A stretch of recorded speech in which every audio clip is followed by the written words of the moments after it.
Hello everyone, and welcome to another lesson in harmony and our last video of Makeup Week. I've been having a great time. I hope you've been enjoying it, though I will say it's probably really good for my mental health if I go back to 2 videos a week, and I'm glad that that's what is happening, but this was awesome.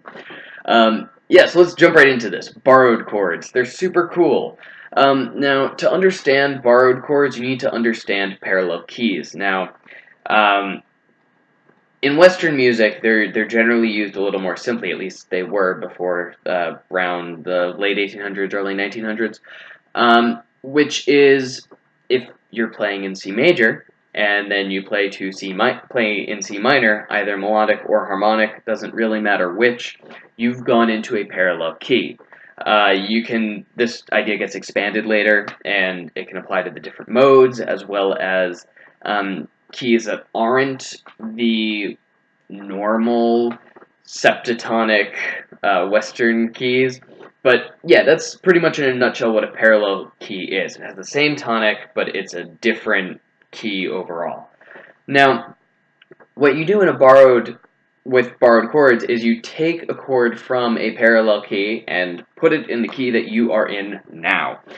It is more common with minor key signatures, so if you're in a minor key, you're more likely to use borrowed chords than you would in a major key.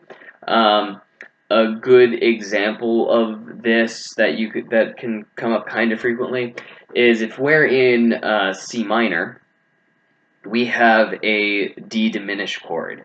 And let's say you don't want to use the D diminished chord like you normally do. You want it to have a different sound. You might use a D minor chord instead, and you're borrowing that D minor chord from C major.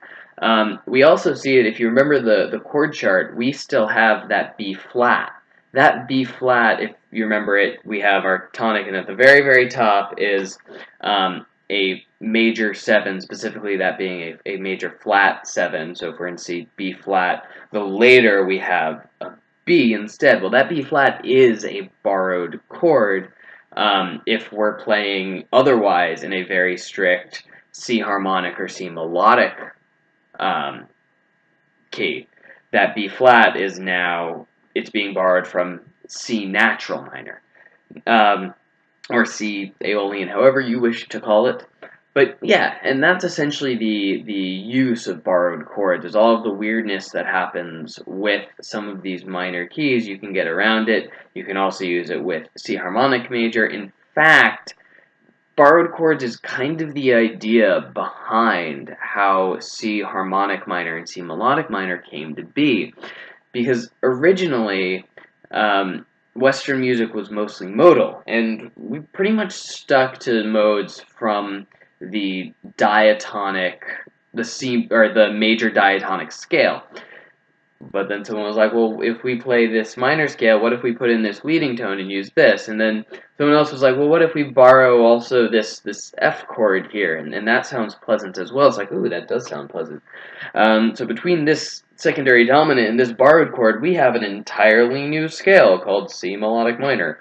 And that's, obviously there is way more complexity to music history than can be surmised in the minute of time I spent less so than that saying anything of real scholarly value. But that's essentially where the idea of borrowed chords kind of comes from, is the idea of we take this, it fits in here, it creates this new scale if you use it enough.